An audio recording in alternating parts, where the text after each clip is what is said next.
Hello, this is Danny Raymond, the voice behind Ray's Guide. In this week, Inside Star Citizen included something quite surprising, a detailed discussion of a ship that had not even been offered for concept sale yet, the MISC Expanse. And to say at least, it raised a long list of questions for me. So at least let me present those questions as a basis for discussion, because we don't have answers. First of all, why with so much going on, including going on in the area of new ships, is there a reason to not simply fast-track this ship, but to not even have it on the usual track? The reason, I think, is that they found during internal testing that mining in Pyro would be utterly pointless. You go out to the far reaches of space, you mine some rocks, you fill up your capacity, then you yourself have to trek all the way back to the grain station or somewhere like that to refine, and then you have to trek all the way back to go continue mining, whereas Expanse, with the travel time to where the ores are would be to the jump tunnel, through the jump tunnel, and then to the nearest refinery station, say Arc L1, the revenue per hour was off the charts bad.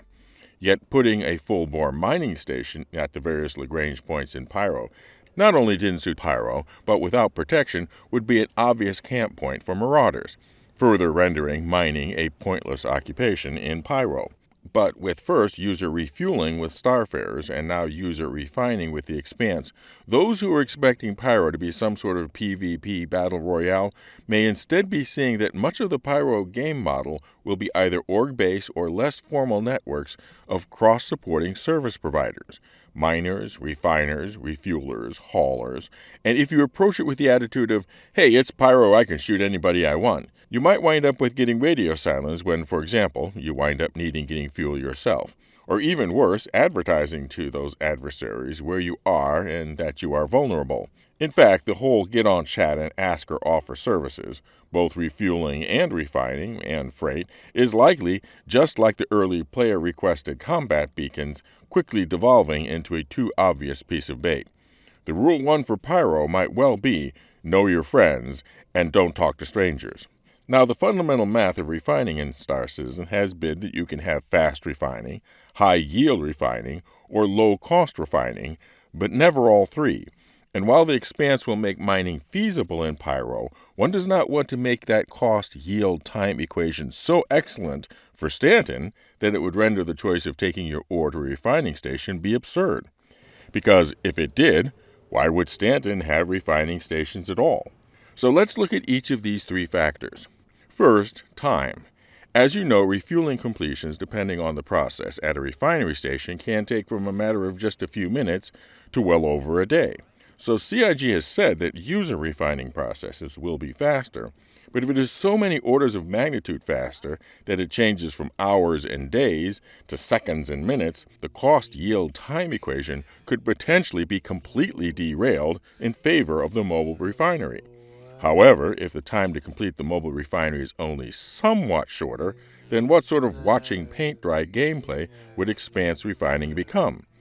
Do you then compensate for that by allowing players to log out while the refinery ship is completing the process, just like they can with station refinery?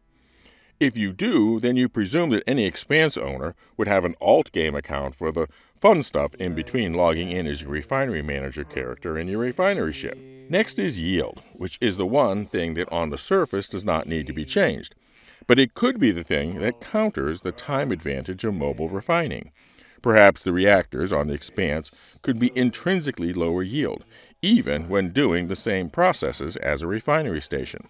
That way, if there's a refinery station nearby, it would be worth the trip to take the ore there rather than having the refinery come to you. It would need to be a tricky rebalancing thing to do, but a quite viable route. So finally, cost, which opens a really big unanswered question. How exactly is the cost manifested in player refining? With station refining, the cost is just a number. It's an arbitrary credit sink to balance the high speed and high yield processes at the refinery. But when made player-facing, how does having your reactor doing one refining process cost more than having it do another?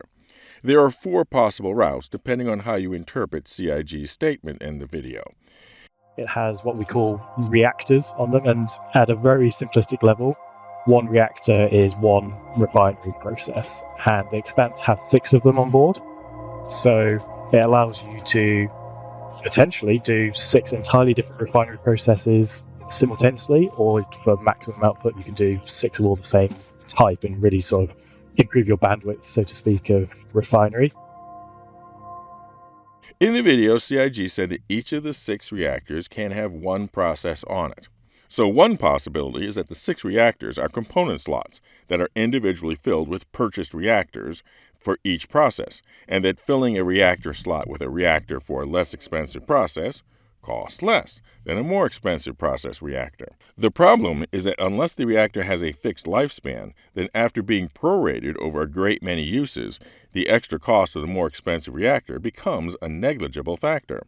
So the other way is that if the process is just an option setting on the reactor, then you can have it so that the slow process, such as Dynamic, puts almost no wear and tear on the reactor, while the expensive process puts a lot of wear and tear on the reactor and shortens its lifespan and or increases its maintenance. The third and fourth choices rely on the possibility that there is some sort of consumable reagent needed for the refining process. So the third choice is that could be, for example, a Dynamics reagent is less expensive than the reagents for the other processes. The fourth possibility would be that all the processes use the same reagent, but just different quantities of it. But maybe the approach isn't to balance mobile refinery against station refinery, but to do exactly the opposite. Refactor mining entirely from the standpoint of it being a player activity at player speeds, and then change the refining station metrics to remain competitive with it. That might mean that the set it up and leave till tomorrow refinery jobs may be a relic of last year. Either way, this is going to involve a lot more rebalancing and redefinition of the refining process than just putting what we now have on a ship. So to wrap it up, an update on the Grow the Channel ship giveaway. As of recording, we are just over half of the subscriber goal and just shy of 2/5 of the membership goal to release to one lucky player their choice of either the Anvil Liberator, the ship shipping ship for shipping your ships, or the Misk Odyssey long duration exploration carrier.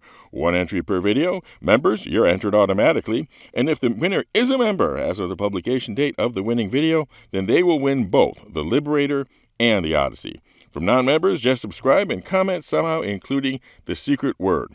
And the secret word for this video is what I said Rule 1 of the Pyro System may well be. Fly safe, keep it real, and I'll see you in the verse. This is Daniel Raymond for Ray's Guide.